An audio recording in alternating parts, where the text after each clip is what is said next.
The CNN town hall was a catastrophe, but was Donald Trump maybe not the reason why? I'm Matt Robeson. This is Beyond Politics. We're available wherever you get your podcasts and, of course, on video on the Blue Amp channel on YouTube. And I'm very pleased to have with me Will Bunch, the national opinion columnist for the Philadelphia Inquirer, author of several books, including Tear Down This Myth, the right-wing distortion of the Reagan legacy. He's won numerous journalism awards, and he shared the 1992 Pulitzer Prize for spot news reporting with the New York Newsday staff. Just fresh off the presses, if they still run such things, is his latest piece, which is titled on CNN, Lying Trump was a late-night comedian for an America I didn't recognize. And here's the subhead. The scariest part of Trump's demoralizing CNN town hall wasn't his expected lies about January 6th and the 2020 vote. There's a little bit more. There's a little clause on the end of that subhead, but I want to let you get to that. But first of all, Will, welcome to Beyond Politics. Thanks so much for having me. I really appreciate it. It's been a long time coming. You've been on my get list, and now we've got you.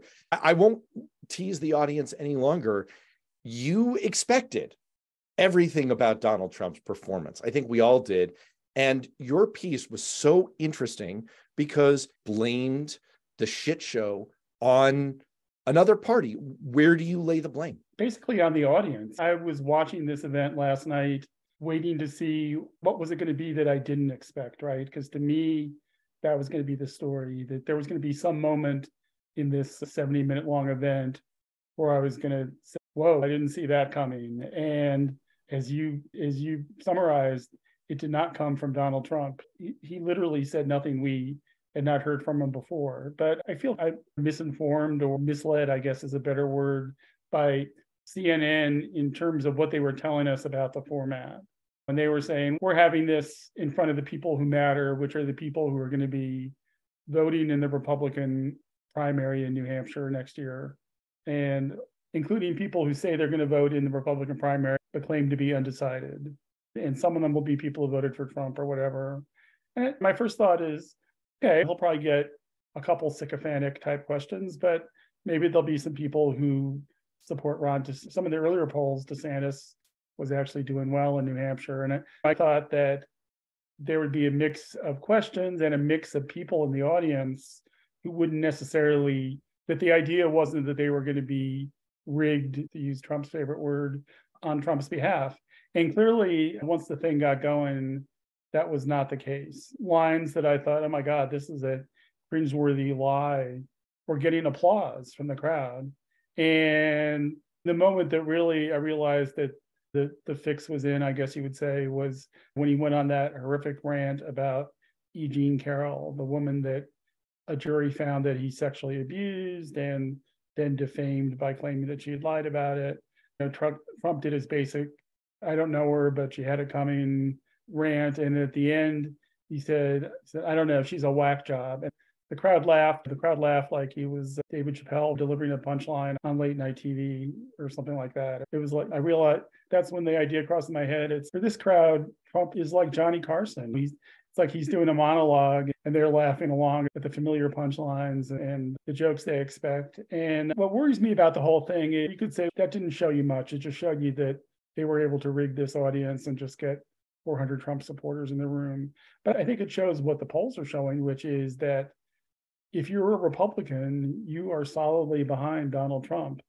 And everything we've learned about Trump in the last 8 years, but certainly everything we've learned in the last 2.5 years since January 6th of 2021, the fact that we know that he attempted this coup to thwart the peaceful transfer of power, the fact that he's under criminal investigation for that he's under criminal investigation for taking documents, he's under criminal investigation in Georgia for election tampering. Now he's been indicted in New York for lying about hush money to help his campaign.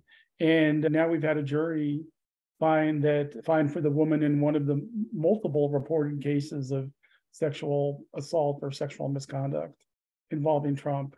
And yet it hasn't changed one thing on the Republican side. That is what's truly scary, isn't it? It's right. That at a certain point, as the football coach Bill Parcells said, and I'm sure from your New York Newsday days, you remember this well, at a certain point, you are what your record says you are. And Republicans are on the verge of nominating this man for the third straight time to be their presidential contender, their standard bearer. And this is the first time. It's like the immortal George W. Fool me once, shame on you, but you don't get fooled again, or however he mangled that. And maybe you can forgive people. Polls showed that in 2016, the majority of voters thought that he was some kind of a moderate. And in 2020, it's okay. Maybe, probably not. I could forgive Republicans for saying, all right, he's a maniac, but he is the incumbent president. We kind of want to win here. But this time, after an insurrection and in the midst of all of this, it really is staggering. I just want to drill down a little further on your point about the audience here, because there's been a lot of commentary about this, how sycophantic the audience seemed to be. It's very interesting, the setting here. As longtime listeners know, I worked as a political operative, as a chief of staff for a member of Congress, my co-host on the show, Paul Hodes, in New Hampshire. I've been to the St. Anselm's Institute of Politics, I don't know how many times. And the executive director of that institution is a regular guest on this show. And it's interesting. Their most recent poll pegs Republican support in New Hampshire for Donald Trump at 42%. So he's leading the primary field. But what's weird is that, first of all, he is not getting majority support. That means 58% of likely Republican primary voters are voting for someone else. And he is the most recent president.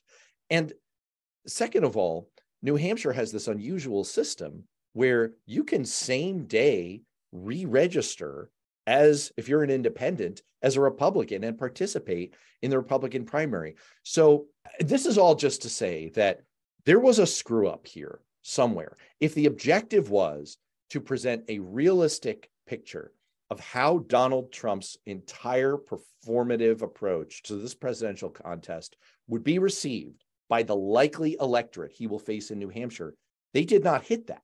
They ended up with a room full of diehard MAGA people. And that seems to be a major part of this.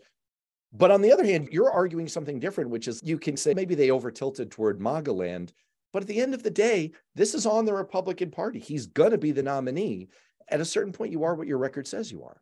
Yeah, I think you partly hit on what I personally found surprising, or why I was surprised by the audience, is because, like most political junkies, I've been aware on some levels of presidential elections going all the way back to 1968, when I was only 9 years old, but my dad was working for Eugene McCarthy. So I certainly remember McCarthy's strong showing in the New Hampshire primary. And if it wasn't true already, I think that year really established this idea that's just embedded in your brain if you're a political junkie, which is that New Hampshire voters have this independence streak. I actually was up there in person and covered it in 2000 when John McCain beat George W. Bush, was another example of these ornery independent New Englanders. And I didn't see any of that last night. I saw an incredibly not independent, not free thinking, not live free or die kind of audience at all. I saw a group of followers, a group of people who wanted to be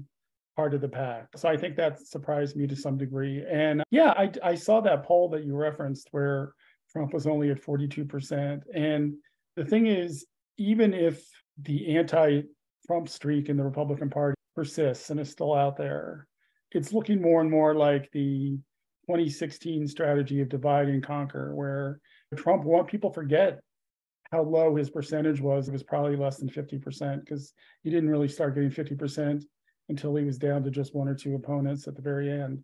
So he manipulates that. I have a hunch, though, at this point, the recent events, the indictment, the Jean Carroll case, they just seem to be rallying Republicans behind Trump. They don't seem to be turning anybody against Trump. That the people aren't looking at the allegations, they're looking at the accusers. The people are blaming the messenger, they're blaming the media. One of the biggest applause points or whoops or whatever you want to call it from the audience last night was when he called Caitlin Collins a nasty woman.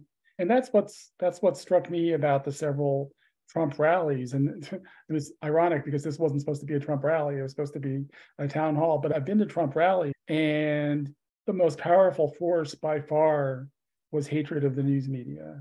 Yeah, that this notion that there's economic anxiety in the heartland. And I've been to these Trump rallies in central Pennsylvania, and I didn't hear one peep of economic anxiety. But I heard lots of peeps about how much people hated CNN, that CNN sucks, and that's a lifeblood, the oxygen of this movement.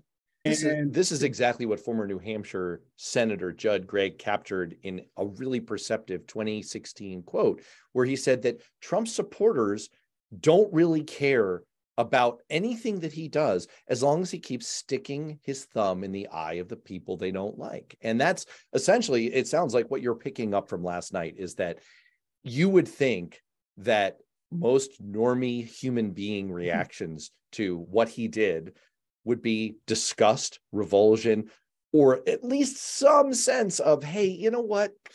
I think we've gone over the line where I feel comfortable at this point.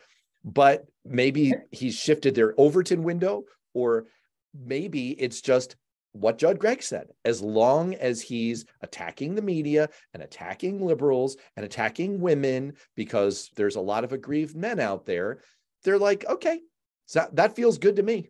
Yeah, I think that's it exactly. And that's why it's so disappointing that they didn't rethink the format. And I'm sure Trump and his campaign people would not have gone for this. I can imagine a totally different town hall if they had just gotten 400 representative New Hampshire people, including Democrats. Because you saw it in subtle ways. When you look at the questions that were asked in the audience, one that really stuck in my mind was, they go, let's go to a St. Anselm's student. And of course, it was the head of the college Republicans at St. Anselm. So you knew it was going to be a pro-Trump question. And his question was about guns, which is, my gosh, the biggest issue of the last week, the mall shooting in Texas. Everybody's talking about this.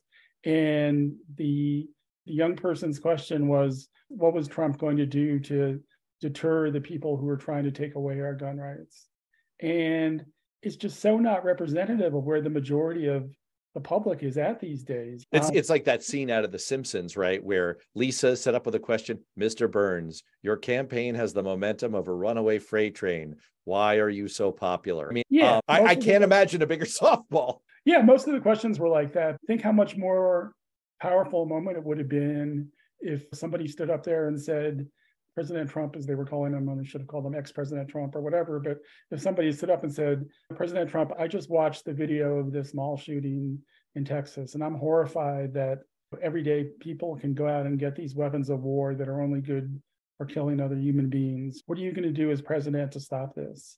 And that would have been a powerful question. It would have probably provoked a much more newsworthy answer. Trump probably would have been compelled to defend the NRA, but it would have looked terrible. To have the college Republican getting up and how are you going to stop the gun grabbers, Mr. President, was a missed opportunity. And like I said, I'm sure if CNN told the audience that we're going to I'm sure if CNN had told Trump that we're going to have 200 Democrats in the audience, they would have canceled the event. He didn't want that kind of.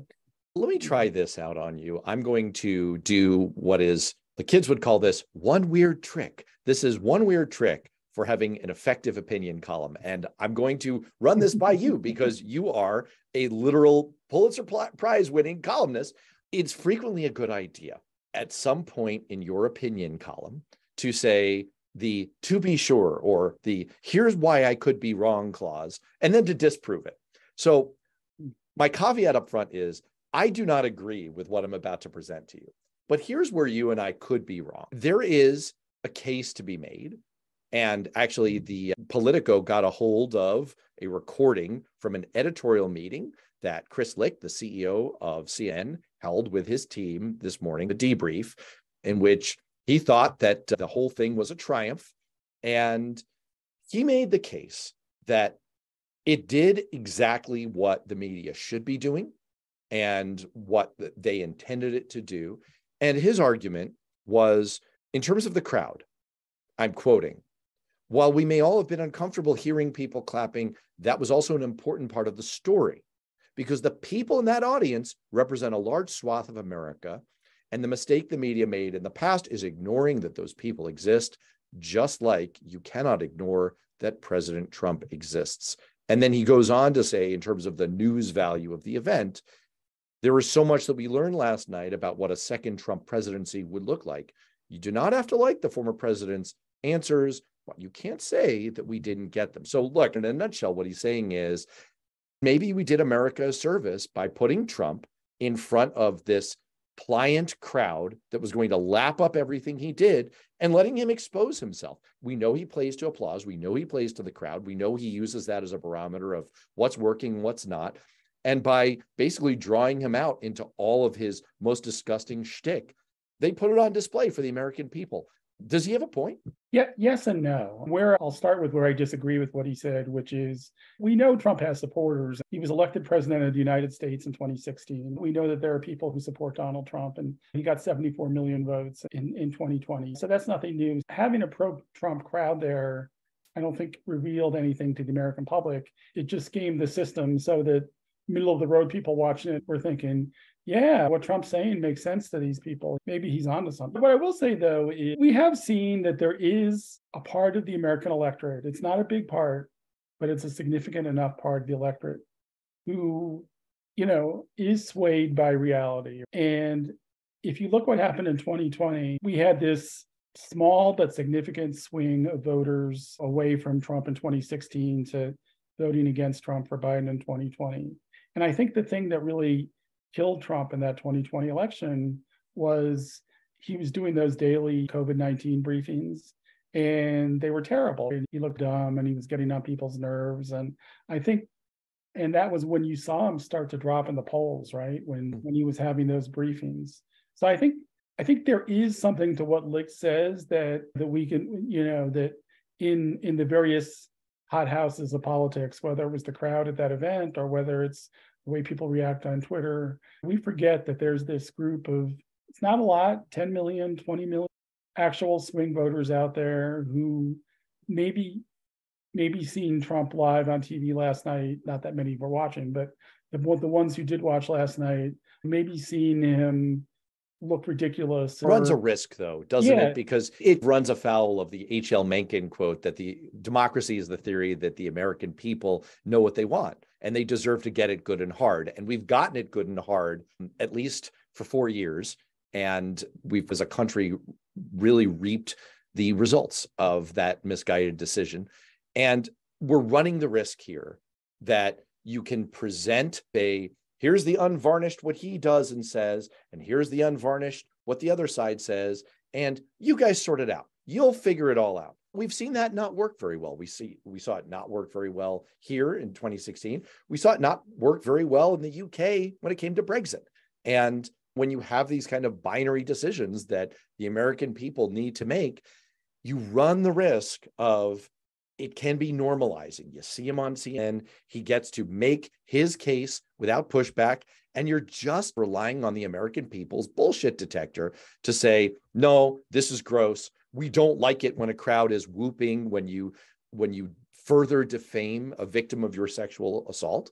You have to trust the people. And look, I'm not saying I don't trust the American people, but as your kind of media colleague, Mark Jacob, former Chicago Tribune editor and recent guest on the show, has said, it is the media's responsibility. This is my view on it. I'm editorializing here, but it's the media's responsibility to provide the context sandwich and Caitlin Collins, I think she was put in an absolutely impossible position. I'm not criticizing her per se. I'm criticizing the network, but there was no way for her to keep up with the fusillade of crap coming out of Trump's mouth. There was no way for her to do what she needed to do, which is to provide the context sandwich, to say on the front end, here is the truth. And then he says his BS. And then she says, everything you just said, it's the my cousin Vinny defense. Everything that guy just said is bullshit. And to me, I ultimately come down on the side of that is a failing. That is a failing. Right. But maybe Chris Lick has a little sliver of a point that we can cross our fingers and hope that people will get it. Yeah, the reason I became an opinion journalist, you cited some really good recent examples with those recent elections, and you mentioned Brexit. But for me, I guess it's going back a few years, but it was during the Iraq War and the way that the lies of the George W. Bush administration weren't challenged enough by the media in the Iraq War. And I said, that's because the way we're doing this isn't working. We didn't inform the public about what was really happening, and maybe it needs a different voice. And if I'm going to switch from news reporting, where I've done for many years and have done well, but switch to opinion journalism. Maybe adding my little voice onto the pile, maybe that'll help. And so ever since the mid 2000s, I've gone on that assumption that on one hand, on the other hand, journalism has been pretty much a failure. It's been a system that people can manipulate and game. We saw it manipulated last night. And so, yes, I used to run into this problem both as a congressional staffer and as a state legislative staffer. Actually, I'll give an example since we're talking New Hampshire. From during the time that I was a staffer in the New Hampshire State Senate, we had a Republican state senator with whom I enjoyed actually a very good relationship. People can still do that behind the scenes. Yeah. And he wanted to hold a hearing in which he aired the views of people who were, YouTube algorithm, don't ding me for saying these words out loud.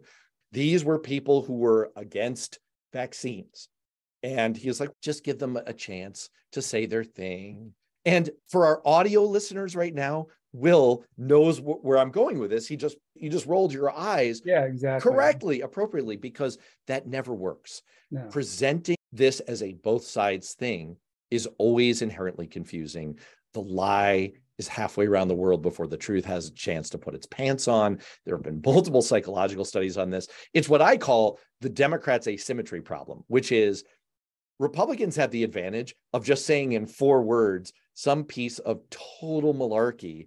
And then it takes me about 40 words to unpack why it's malarkey. And at that point, half the audience is asleep. And it's just so much easier to say the BS at the beginning. That's the problem you run into, is that maybe over time people sort all this out, but it does seem insufficient to me to have kind of the PBS NewsHour model where it's, let's hear from both sides on this.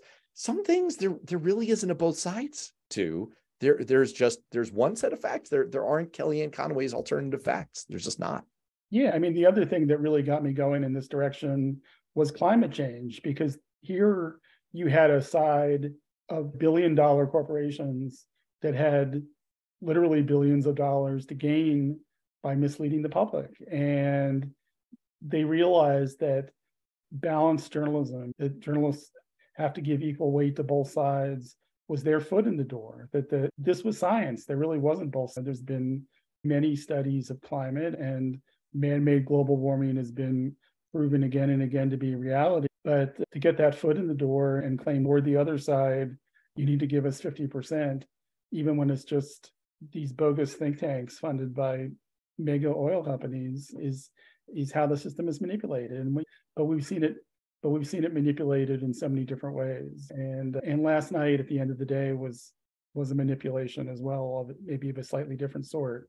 But I think the American public was being manipulated. They were being manipulated into thinking that Trump's shtick is more popular than it is because people are laughing.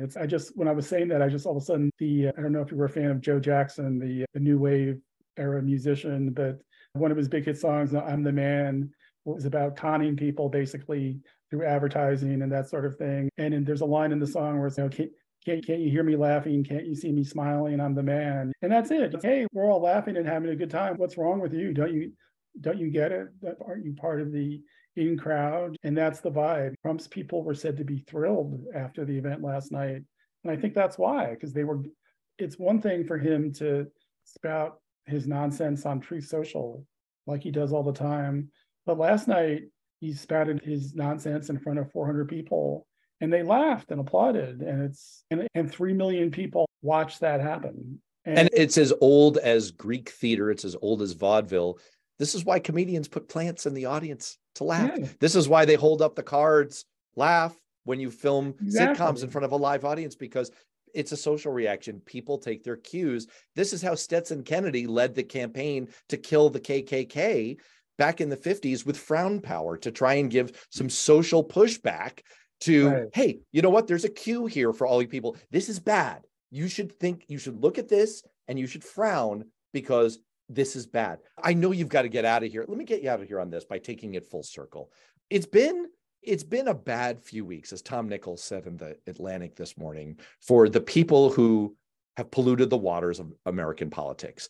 There was yet the late gang of seditionists found guilty. The leaders of the Proud Boys have now joined the leaders of the Oath Keepers. They're going to prison because they led an insurrection egged on by Donald Trump.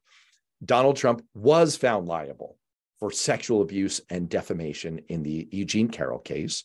George Santos was indicted, and he's probably going to prison. And Donald Trump was indicted for his multiple instances, 34 counts of fraud. And it does seem like the arc of the moral universe is tending in a good direction right now. And yet I want to bring it back to your core point, which is about the people. You know, Hillary Clinton may have committed an awful gaffe when she referred to Trump's supporters as deplorables. That was a bad idea. It put them all under an umbrella. It was a bad idea politically. But she wasn't wrong from the standpoint of there is a segment of America, and Donald Trump fits into it, that are deplorable. They're unreachable.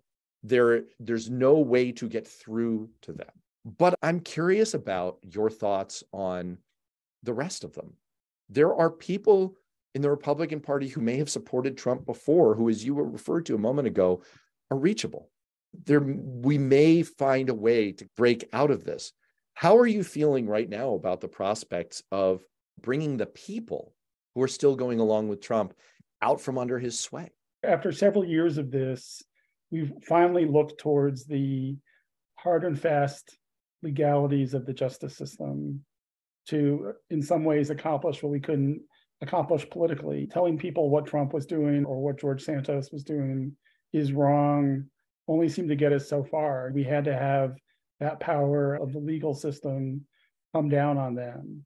In the mafia, they say fish stinks from the head, or you cut the head off and you cut the organization. But this is different. This is not like that, I don't think, because I think what Trump showed is there were millions of people, and maybe not all 74 million who voted for him, who had different, maybe some of them are just diehard Republicans or whatever, but tens of millions of people who supported Trump were looking for somebody to put a voice to what they were feeling that nobody else was. These resentments of college-educated elites, these fears about race and about women, about the old social orders of misogyny and white privilege and white supremacy, these old social orders falling apart. They were looking for somebody to step up and defend them. And Mitt Romney or John McCain, those people were not cutting it for them. And then here comes Trump, and they keep saying, finally, here's a guy who tells it like it is. When they say he tells it like it is, what they're really saying is that Trump was triggering their deep-seated feelings in a way that other politicians weren't. And unfortunately, a lot of these deep-seated feelings were bad, were antisocial, were anti-progress. And the thing is, that switch has been turned on, right? If somehow Trump ends up in handcuffs and he's dragged off to the federal pen in Atlanta or whatever, these people aren't going to disappear. They're going to be mad. And they may be looking for somebody who's more retributive, or I'm not sure what the right word is, who's going to be more punishing to their enemies in the media and college professors and all the people they don't like. They're going to be looking for what Trump promised them at that rally recently in Waco, which is retribution. That was, to me, that's the key word of the 2024 campaign. Trump's promise of retribution on behalf of these people. And if Trump can't deliver it, they're going to look for somebody else who will. We know from the 2020 election that they're not a majority. You're talking about a third or 40% of the public. And I don't know. I think that's the attitude that lost 2016, was not taking the movement seriously. And I think we need to take it seriously. I think education is critical. That's why I just wrote a whole book about college and higher education and how that intersects with our politics. My book, After the Ivory Tower Falls, is looking at that. But I mean, that's a fix that would take years and years. But I think we need to be talking about how we fix this. Or it's going to be Groundhog Day, and we're just going to be having the same types of problems over and over again until we do something. It's a truly scary thought, and the idea of Trump on a retribution tour in 2024 and what would happen should he be successful is truly scary. But I have good news. I think after you invoke the image of Donald Trump being hauled off to prison in handcuffs, you lost most of our audience, who descended into a reverie of their own enjoyment. I'm going to let them stay there. I'm going to let them enjoy that image. Will Bunch, your writing is fantastic. You really hit the nail on the head, not just with this one, but your weekly column. And people can get your newsletter if they go to inquirer.com/bunch, and it's worth checking out. Thanks so much for being with us on Beyond Politics. Oh, yeah. Thanks so much. I've been seeing your show and thrilled to be actually a guest. I appreciate it.